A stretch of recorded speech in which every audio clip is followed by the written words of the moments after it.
There you go. Please welcome Dr. Debra Zahay Blatz. Here you go. Welcome. Thank you, Jeff. Thank you very much. Thank you, everybody. Make sure this is working. Yes, working? Great, perfect. And I have a clicker. And I have a presentation. Okay. All right. Well, I want to thank all the organizers, and particularly David Altunian from St. Edward's University and Capital Factory, who got me involved with this. And Matthew, everybody's done a terrific job. Thank you so much. Really excited to be here today. We moved to Austin, Texas about a year ago. I'm from the Chicago area originally. So I'm going to use some Chicago examples and some Austin examples in my talk today. And how do I get to the first slide?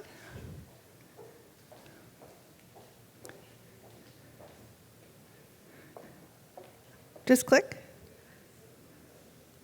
Oh, okay, there we go. So today I decided, since I'm the cleanup hitter, and everybody's been enjoying the refreshments, that I would try to make it simple and do the A, B, C's, and D's of digital marketing in 2016. So how many small business owners truly are there in the room? Just about everybody? That's great. So you're all good on digital marketing? You're doing everything you need to know, and it's all good? Yeah? Okay, you're good. Maybe some of it's a little confusing, so we're going to try to simplify it a little bit today. So I'm the professor of marketing at St. Edward's and the chair of marketing and entrepreneurship. So the A, B, C's, and D's of digital marketing in 2016. I want to talk about automation, branding, conversion, and data, but not big. Not big data. We're going to talk about smart data, small data, anything but big data today. So I'm first going to tell a little bit about myself and then talk about automation, branding, conversion, and data, and then I'll entertain any questions. Hopefully I'll end a few minutes early to do that. So who am I and how did I get to be a digital marketing person? I went through a process. I worked in industry for little-known companies like Verizon and Dun & Bradstreet, so I have a background in data and telecommunications.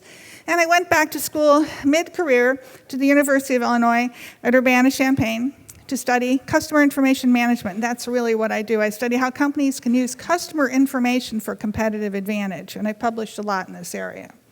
So I went and got my PhD, started teaching.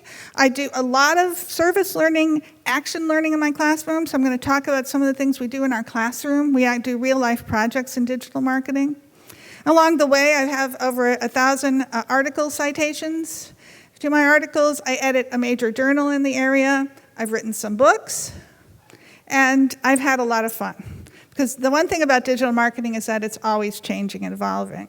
I also have my own strategy company, Zahay Inc., and that leads me then to our topics today, the first topic today, which is automation, and that's one of the big trends in digital marketing.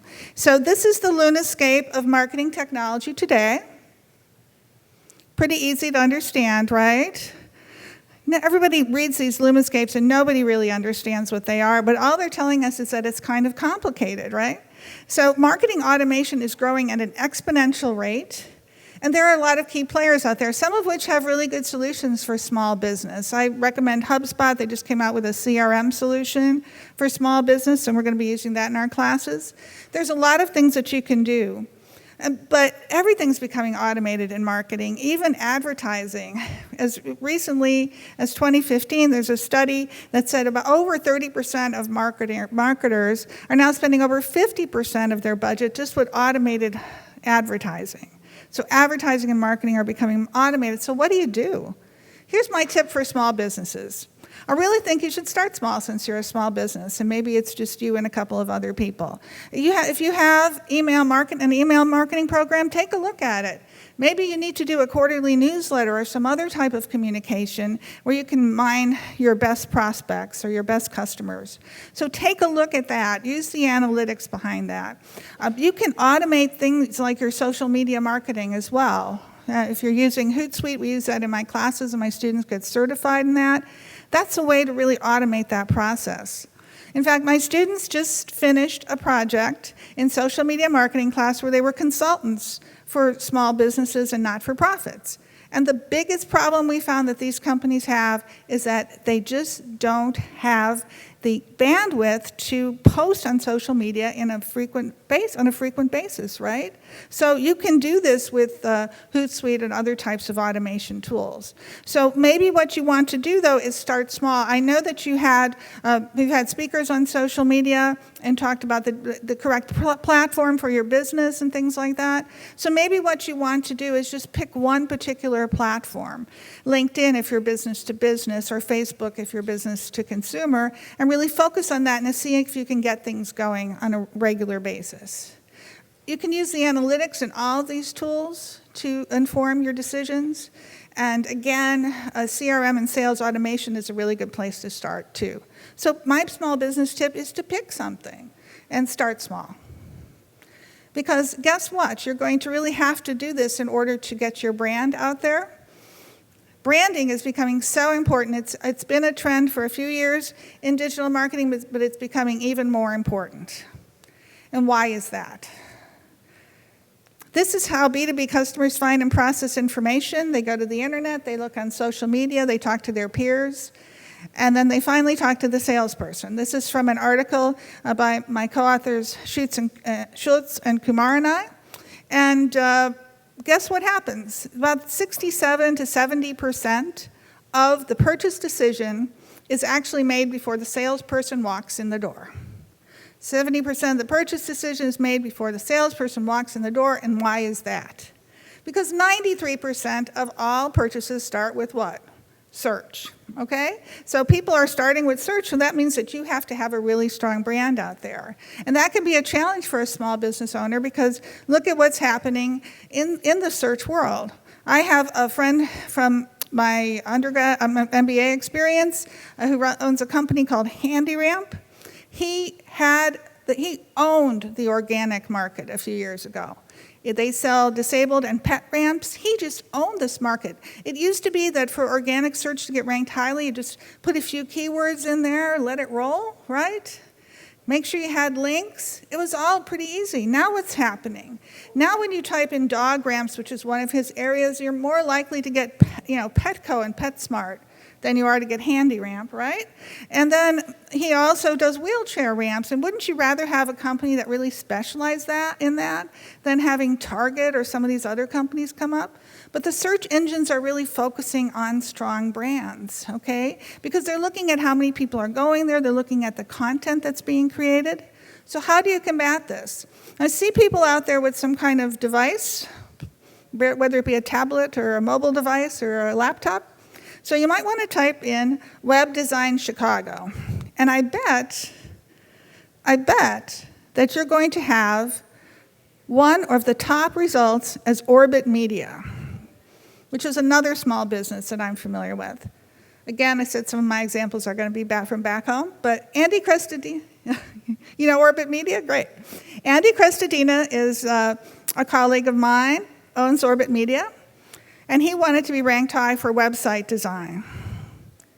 So what did he do? It's only a couple $1 million company. It's a small business. He's a really fabulous content creator. He writes a blog. The blog is twice a month, faithfully. That's hard to do sometime when you're a small business owner. Writes that blog faithfully. People sign up on email. He has thousands of people that subscribe to this blog.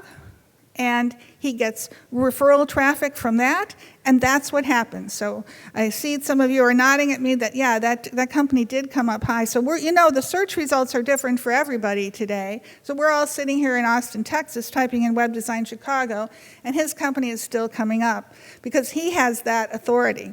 Now, Andy says that if you have more brains than money, you do organic search. So, or more money than brains, you do paid search. Although we're at Google, I'm not going to advocate that. I'm going to talk about paid search in a minute. But this is one of the things that you can do with very little money. It is true, you can do search with very little money. I actually advocate building your brand by having paid and organic work together. Do a small campaign and see how people are looking for your company, and then move on to beefing up your site and your organic. So you're going to need to do this and make sure that you are engaging with your customer, creating really good content throughout the entire process. So the process is that we discover a need, and then by that buyer, and we bring it all the way through the purchase intention, but we need to have engagement now at every step of the process, and that usually means really good content. So you can kind of think about it as the old sales funnel now becomes the content funnel, and in that top of that funnel is where we're attracting people, and that's where your blogging comes in, and later on in that funnel you might be doing more specific content like white papers and things like that as you bring your customer closer in. So we have talked about the automation process and the branding process of digital marketing and how those can fit together. So again, I suggest you start small and pick something. Start doing that blog twice a month. When I tell my potential clients about this, doing that blog twice a month, they kind of, their eyes roll in their head. Find a way to do it. Sign somebody to do it. Make it somebody's responsibility. Get a really good intern in there. Whatever you have to do, you have to create content, and you have to do it on a regular basis. Because once you get those customers there, guess what you're going to do? You're going to convert them, right? With those prospects there, you're going to convert them. Conversion optimization is one of the trends that started a year or so ago. It's being really hot, and it is just going to be hot for the next 10 years. Because what is conversion? A conversion is any decision that you want your customer to take. It could be download a white paper, it could be to buy something, and that's the ultimate goal of many marketing efforts. So we want to be able to focus on how do we convert our prospects to customers? And my friend Brian Massey, who's a conversion scientist here in Austin, says his business is booming, and people of all types of companies, small and large, are really trying to focus more on conversion. Once we get people to that website, what do we do? In fact, I like to say that you can apply many old marketing or traditional marketing concepts to conversion. I view myself as a traditional direct marketer who morphed into an internet marketer because I know so much about databases. And typically, people will spend more time proofreading the copy on the ad or the website than they will actually measuring the conversion. So what we did in one of my classes, I have the biggest petri dish in the world. I have classes where I can test different things out. We had a company give us money, and this company gave us money to do Google AdWords. See, I didn't leave the paid ads out of there. So we did ads, and this company distributes parts for manufacturers. So this was for O-rings. Metric O-rings is a really great search term, by the way. Very few people used it, and we got a lot of play out of it. But we had a sort of a generic type of ad, and when we added that traditional direct marketing guarantee offer of same-day shipping, now we had a 5% click-through rate on our ad, okay? Yeah, wow. Yeah, so I was looking at them and coaching their ads, and I said, let's see this semester if we add all the stuff we've learned about direct marketing, which is having a good call to action, having a guarantee offer, using those magic words like free. Let's see if using words from direct marketing can really help us improve our AdWords results, and they did. Again, clear day shipping outperformed a more generic offer. And just adding the word free to an ad resulted in a 7% click-through rate on AdWords as opposed to a very negligible click-through rate. And this is the concept of reciprocity, which we use quite often in direct marketing.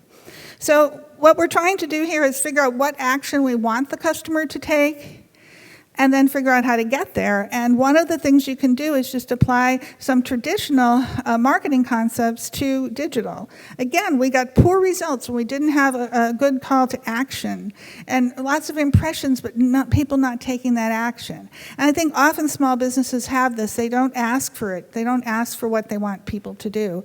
And they don't really have a good landing page maybe so that it's easy for people to do things what they want them to do, whether it be on the mobile or website. So my big small business tip for conversion is testing. Let's do what's known as A/B testing. Now, if you want to have some fun, go to a website called WhichTest1. It's all one word, WhichTest1.com. Every day they have a new A/B test, and you can hone your skills and your intuition. Often I make my choices based on my knowledge of what good direct marketing is, or sometimes on design in terms of how it's laid out. But you can test things. And so this is what you should do. You should figure out what you're doing now, what kind of results you're getting now, and make a change and compare it and keep going from there. It should be incremental, and it should be, again, something that's within the reach of any small business owner. So we've gotten the people, we realize everything's automated, we're posting regularly, right? We're creating good content, we're testing. But we can't do that at all without data, right? Data is the engine that drives the internet. But I'm not talking about big data. We're getting a lot of talk about big data. That's great, that has a place, definitely. Using Hadoop, getting your structured and unstructured data aligned, that's all terrific, but you're a small business, right? So what do you want to look at? Definitely there's big data, but there's also broad data, or sometimes we're calling it smart data, which is a 360-degree view of the customer. I've done a lot of research, and we think there's only about 30 items in your database that are really going to lead to performance, customer performance, and then to ultimate firm performance. So we think that you really don't have to collect all the data, even though data scientists are considered very popular today. In fact, all of us nerds are now sexy. For those nerds in the room, we are now sexy, and that's terrific. But the fact is that people are really drowning in all that data, aren't they? They don't know what to use. They're confused about it. And so my tip is to take a step back. The first thing you need to do as a small business owner, yes, it's great to have a database, but it's also great to have a strategy.